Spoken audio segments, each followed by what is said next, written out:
Hello friend, welcome to S tutorial YouTube channel. Friends, हम लोग civics का आज 31वां पार्ट देखेंगे, जो आपके Uttar Pradesh L T grade परीक्षा के लिए काफ़ी महत्वपूर्ण है। जो लोग टीजीटी पीजीटी जैसी प्रयुक्त परीक्षा या टिकट का तैयारी करते हैं, उनके लिए भी ये प्रैक्टिस सेट काफ़ी महत्वपूर्ण होगा। इसके पहले का सभी पार्ट आप लोग प्लेलिस्ट में जाकर के सॉल्व कर सकते हैं। तो वीडियो पर लास्ट तक बने रहिएगा। वीडियो अच्छा लगे तो चैनल को सब्सक्राइब कर लीजिएगा, लाइक कीजिएगा, दोस्तों में शेयर भी कर दीजिएगा, बेल आइकन पर प्रेस कर लीजिएगा ताकि आने वाले वीडियो का नोटिफिकेशन सबसे पहले आपको मिल सके। तो चलिए क्वेश्चन को शुरू करते हैं। अगला क्वेश्चन है, इसके पहले का क्वेश्चन हम लोग 22 क्वेश्चन सॉल्व कर चुके हैं। पहला क्वेश्चन है, व्यक्तिवाद और समाजवाद में किस प्रकार का संबंध है। व्यक्तिवाद और समाजवाद में किस प्रकार का संबंध है। तो डी ऑप्शन सही होगा। परस्पर विरोधी संबंध माना जाता है। ठीक है, समाजवाद तथा व्यक्तिवाद परस्पर विरोधी विचारधाराएं हैं। व्यक्तिवाद जो है ये राज्य के हस्तक्षेप का समर्थन करता है, जो पूंजीवाद को बढ़ावा देता है। इसके विपरीत है समाजवाद। ठीक है, समाजवाद के अनुसार जो है उत्पादन, वितरण और विनिमय के प्रमुख साधनों पर सार्वजनिक स्वामित्व एवं नियंत्रण स्थापित होना चाहिए, ऐसा ये मानता है। तो ये एक दूसरे के विरोधी हैं, व्यक्तिवाद और समाजवाद। ठीक है, तो इम्पॉर्टेंट क्वेश्चन है, डी ऑप्शन इसमें आपका सही हो जाएगा। अगला क्वेश्चन है, सामाजिक न्याय से संबंधित है। तो सामाजिक न्याय से क्या संबंधित है। नागरिक नागरिक के बीच भेद न करना, ये तो गलत हो जाएगा। प्रत्येक व्यक्ति को आत्मविकास के पूर्ण अवसर देना, ये भी आपका गलत हो जाएगा। व्यक्ति का किसी भी रूप में शोषण न हो, ये सामाजिक न्याय से संबंधित माना जाता है। तो यहाँ पे सी ऑप्शन आपका करेक्ट हो जाएगा। सामाजिक न्याय से संबंधित है, व्यक्ति का किसी भी रूप में शोषण ना हो। ठीक है, समाज में व्यक्तियों में भेदभाव न करना तथा प्रत्येक व्यक्ति को जो है अपने विकास के लिए अवसर देना सामाजिक न्याय कहलाता है। ठीक है, तो यहाँ पे ऑप्शन नंबर सी आपका सही हो जाएगा। इसमें कंफ्यूज करके बहुत से लोग डी ऑप्शन मार देंगे उपरोक्त सभी, लेकिन यहाँ पे ध्यान रखिए दीजिएगा। नागरिक नागरिक में बीच भेद न करना, ये भी ऑप्शन नहीं होगा। प्रत्येक व्यक्ति को आत्म विकास, ये भी आपका ऑप्शन में नहीं होगा। ठीक है, तो सी ऑप्शन इसमें सही हो जाएगा। अगला क्वेश्चन है, मार्क्सवादी परिकल्पना पर आधारित न्याय का लक्षण कैसा है। मार्क्सवादी परिकल्पना पर आधारित न्याय का लक्षण, वर्गविहीन समाज के लिए, योग्यता के अनुरूप काम के लिए, शोषण रहित व्यवस्था के लिए। तो यहाँ पे डी ऑप्शन इसमें सही हो जाएगा। ठीक है, मार्क्सवादी परिकल्पना पर आधारित न्याय जो माना जाता है उसको 3 लक्षण माने जाते हैं। वर्गविहीन समाज के लिए, योग्यता के अनुरूप जो काम करता है उसके लिए, शोषण रहित, किसी भी व्यक्ति का शोषण न हो वैसी व्यवस्था चाहता है मार्क्सवादी परिकल्पना। तो यहाँ पे डी ऑप्शन आपका इसमें सही हो जाएगा। अगला क्वेश्चन है, आजकल भारत का सर्वोच्च न्यायालय किसके लिए जाना जा रहा है। वर्तमान समय में पूछ रहा है, तो ये न्यायिक सक्रियता के लिए जाना जा रहा है। ठीक है, आजकल भारत का जो सर्वोच्च न्यायालय है न्यायिक सक्रियता के लिए जाना जा रहा है। 20वीं सदी के अंतिम दशक में जो है न्यायिक सक्रियतावाद भारतीय संविधान और राज्य व्यवस्था का एक प्रमुख तत्व बन गया था। तो यहाँ पे ऑप्शन नंबर भी आपका इसमें सही हो जाएगा। अगला क्वेश्चन है, मार्क्स के अनुसार किस युग में वर्ग संघर्ष नहीं था। नहीं था प्रश्न में पूछा है, किस युग में नहीं था। तो आदिम साम्यवादी युग में वर्ग संघर्ष नहीं था। ठीक है, मार्क्स के अनुसार जो है आदिम साम्यवादी युग में वर्ग संघर्ष नहीं था। उत्पादन के साधनों के आधार पर बदलने वाले समाज के इतिहास को मार्क्स ने 5 युगों में बांटा था। आदिम साम्यवादी युग, सामंतवादी युग, साम्यवादी युग, दास युग, पूंजीवादी युग। और जो आदिम साम्यवादी युग था इसमें वर्ग संघर्ष नहीं था, मार्क्स ने बताया था। ठीक है, तो यहाँ पे डी ऑप्शन आपका इसमें करेक्ट हो जाएगा। अगला क्वेश्चन है, मंत्रिमंडल राष्ट्रपति की इच्छा का परिणाम मात्र है। यह कथन किसकी ओर संकेत करता है। तो ये अमेरिकी राष्ट्रपति की ओर संकेत करता है। मंत्रिमंडल राष्ट्रपति की इच्छा का परिणाम मात्र है, यह कथन अमेरिकी मंत्रिमंडल पर लागू होता है। अमेरिका में जो है मंत्रिमंडल के सदस्य के रूप में राष्ट्रपति किसी भी व्यक्ति को नियुक्त कर सकता है, उसके लिए कांग्रेस का सदस्य होना अनिवार्य नहीं है। मंत्रिमंडल पर जो है राष्ट्रपति का पूर्ण नियंत्रण रहता है। तो यहाँ पे इसलिए डी ऑप्शन आपका सही हो जाएगा। अगला क्वेश्चन है, किस देश में सर्वोच्च न्यायालय को संविधान का संतुलन चक्र कहा गया है। किस देशों में सर्वोच्च न्यायालय को संविधान का संतुलन चक्र कहा गया है? तो यहाँ पे भी आपका डी ऑप्शन सही होगा, अमेरिका को। ठीक है, अमेरिका में सर्वोच्च न्यायालय को संविधान का संतुलन चक्र कहा गया है, क्योंकि न्यायिक निरीक्षण की शक्ति के कारण जो है अमेरिका का सर्वोच्च न्यायालय तीसरा सदन बन गया है। और न्यायिक निरीक्षण का एक परिणाम यह भी हुआ कि उसके द्वारा जो है नियंत्रण तथा संतुलन का सिद्धांत क्रियान्वित हो गया था। इसलिए वहाँ पे कहा जाता है कि जो सर्वोच्च न्यायालय है वो संविधान का संतुलन का एक चक्र है। अगला क्वेश्चन है, निम्नलिखित में से किस प्रकार की सरकार में सरकारें विधानमंडल के अनिवार्य भाग के रूप में द्वितीय सदन होती हैं? तो ये संघीय सरकार में। ठीक है, संघीय सरकार में सरकारें विधानमंडल के अनिवार्य भाग के रूप में द्वितीय सदन मानी जाती हैं, द्वितीय सदन होती हैं। ठीक है, तो यहाँ पे आपका बी ऑप्शन इसमें सही हो जाएगा।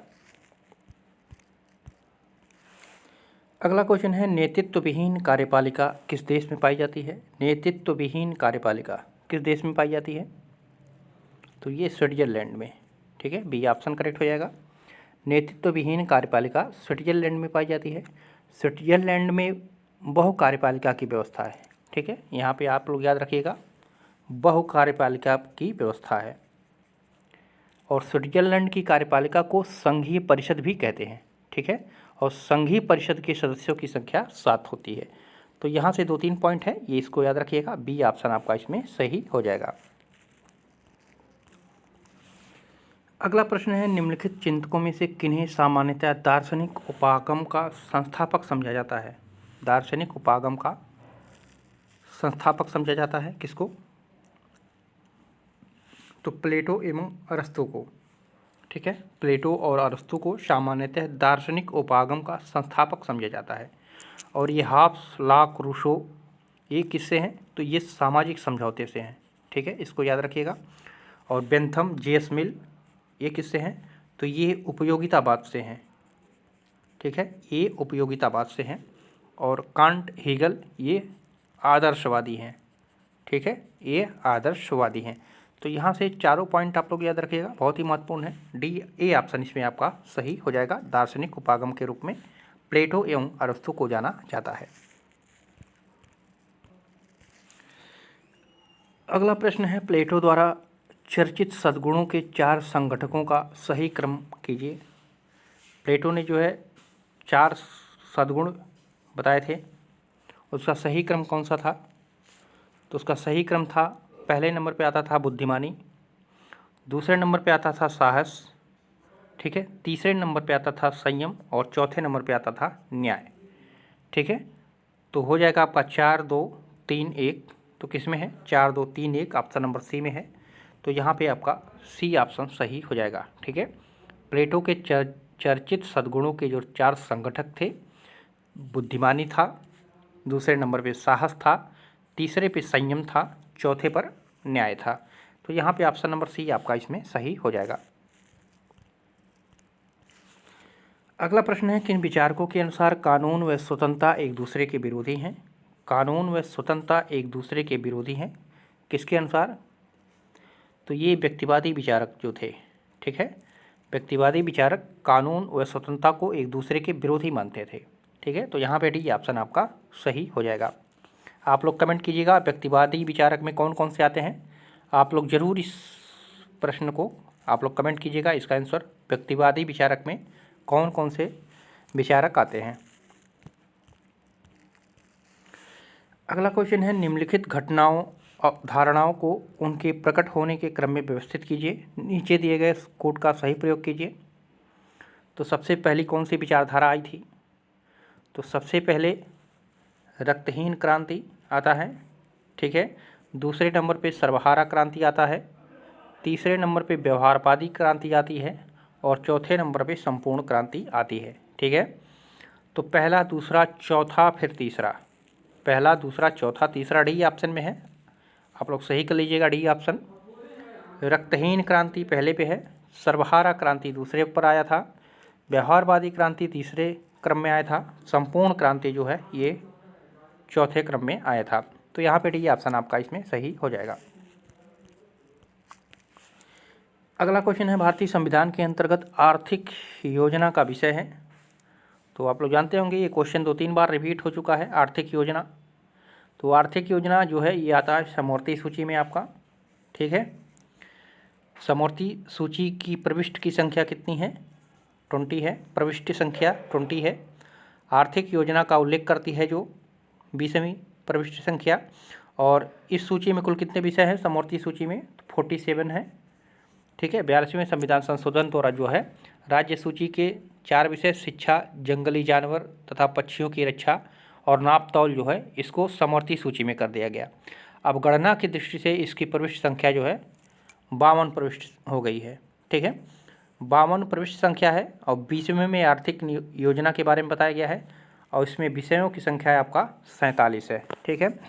और 42वें संविधान संशोधन में शिक्षा, जंगली जानवरों तथा पक्षियों की रक्षा, नाप तौल इसको जो है राज्य सूची से उठा करके जो है समवर्ती सूची में कर दिया गया है।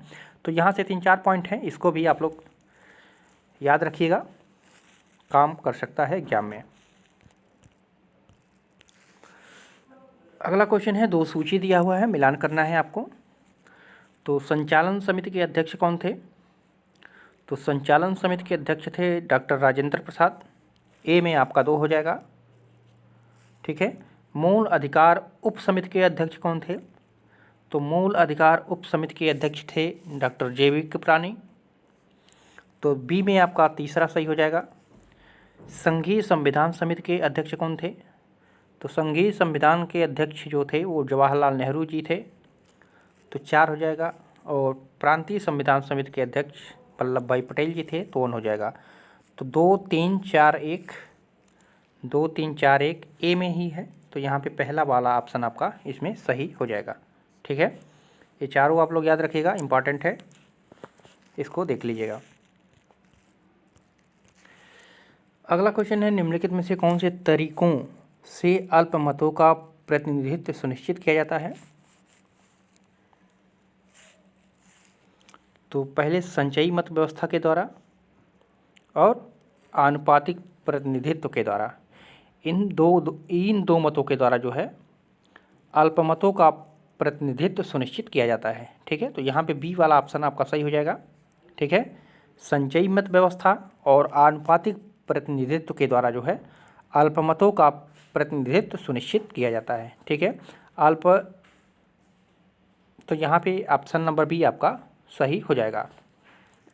और इसमें देख लीजिए आप लोग, अल्पसंख्यकों को प्रतिनिधित्व देने की जो पद्धतियाँ बताई गई हैं उसमें आनुपातिक प्रतिनिधित्व है, एकत्रित मत योजना है, सीमित मतदान योजना है, द्वितीय मतपत्र योजना है और पृथक निर्वाचन प्रणाली या सांप्रदायिक प्रतिनिधित्व की व्यवस्था की गई है, ठीक है। तो इन सभी को याद रखिएगा, यहाँ पे भी ऑप्शन सही हो जाएगा। अगला क्वेश्चन है, राज्य ईश्वर द्वारा प्रत्यक्ष या अप्रत्यक्ष रूप में रचा गया है, इसलिए राज्य मानवीय संस्था न होकर दैवी संस्था है, यह कथन किसका है? तो ये कथन है गेटल महोदय का, बी ऑप्शन आपका सही हो जाएगा। राज्य ईश्वर द्वारा प्रत्यक्ष या अप्रत्यक्ष रूप से रचा गया है, इसलिए राज्य मानवीय संस्था न होकर के जो है दैवी संस्था है, तो गेटल ने कहा था। अगला क्वेश्चन है, संप्रभु जो है सभी से आदेश पालन कराने की स्थिति में होता है, स्वयं किसी के आदेश के पालन का अभ्यस्त नहीं होता है, यह कथन किसका है? तो ये कथन है जॉन ऑस्टिन का, बी ऑप्शन आपका इसमें करेक्ट हो जाएगा। ऑस्टिन ने कहा था संप्रभु जो है आदेश पालन कराने की स्थिति में होता है, स्वयं किसी के आदेश के पालन का अभ्यस्त नहीं होता है, बी ऑप्शन आपका इसमें सही हो जाएगा। जॉन ऑस्टिन एक एकलवादी संप्रभुता के प्रतिपादक थे, ठीक है, इसको भी याद रखिएगा, एकलवादी संप्रभुता के प्रतिपादक थे जॉन ऑस्टिन। अगला क्वेश्चन है, बहुलवाद के प्रणेता हैं, बहुलवाद के प्रणेता कौन है? रॉबर्ट डहल, ठीक है, बहुलवाद के प्रणेता रॉबर्ट डहल है। जबकि बहुलवाद को विचारधारा के रूप में स्थापित करने का श्रेय जो है गियरके को जाता है। अगर ये कहे प्रश्न में कि बहुलवाद के विचारधारा को स्थापित करने का श्रेय किसको जाता है, तो ये है गियरके, ठीक है, गियरके, ये जर्मन समाजशास्त्री थे, ठीक है, तो इसको याद रखिएगा। और इसके प्रणेता जो है रॉबर्ट डहल, तो यहाँ से दोनों पॉइंट पूछे जाता है। अगला क्वेश्चन है, क्रांतियों के कारणों का व्यवस्थित रूप से विचार करने वाला दार्शनिक कौन था? क्रांतियों के कारणों का व्यवस्थित रूप से विचार करने वाला जो दार्शनिक था वो था अरस्तु। ठीक है, यहाँ पे बी ऑप्शन सही हो जाएगा।